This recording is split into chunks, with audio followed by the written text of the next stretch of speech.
জান্নাতের এই ঘটনাটা শুনে আপনি খুশিতে কেঁদে দিবেন। আমার আল্লাহ কঠিন হাসরের দিনে দুইজন বান্দাকে বলে, হে তুমি জাহান্নামে যাও, তুমি জান্নাতে যাও। যে কে জান্নাতি বলেছে সে দূরে দূরে জান্নাতের মধ্যে ঢুকে যাবে, আর যে জাহান্নামে যেতে বলছে সেও দূরে দূরে জাহান্নামের দিকে ধাবিত হতে লাগলো। তখন আমার আল্লাহ খেয়াল করলো, তখন জিব্রাইলকে বলে, জিব্রাইল ও কি জাহান্নাম ছিলে না, ও এইরকম দূর দিল যে? তখন ওকে আবার ডাকো। তখন ডেকে আনলো।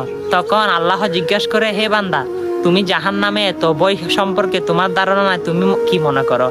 তখন সে বান্দা বলে, আল্লাহ দুনিয়া থাকাকালীন আপনার কথা শুনি নাই, হাসরের ময়দানে কোটি কোটি নবী রাসূল এবং মাকলুকার সহ তাদের সামনে যদি আমি আপনার কথা শুনে যদি দৌড়িয়ে জাহান্নামে না যাই, কেমন দেখা যায়?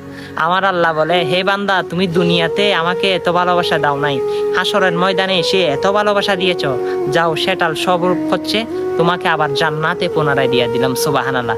তখন দৌড়ে দৌড়ে তিনি জান্নাতের মধ্যে প্রবেশ করবেন। হ্যাঁ, সেটি আমার আল্লাহ এত দয়াবান। অবশ্যই সেই আল্লাহর প্রেম ভক্তি নিয়ে তার ভিডিওগুলো সকল মুসলমানের কাছে পৌঁছে দেন। আমরা তো দুনিয়া এসেছি আল্লাহর গোলামি করতে, আল্লাহর গোলাম হিসাবে পরিচয়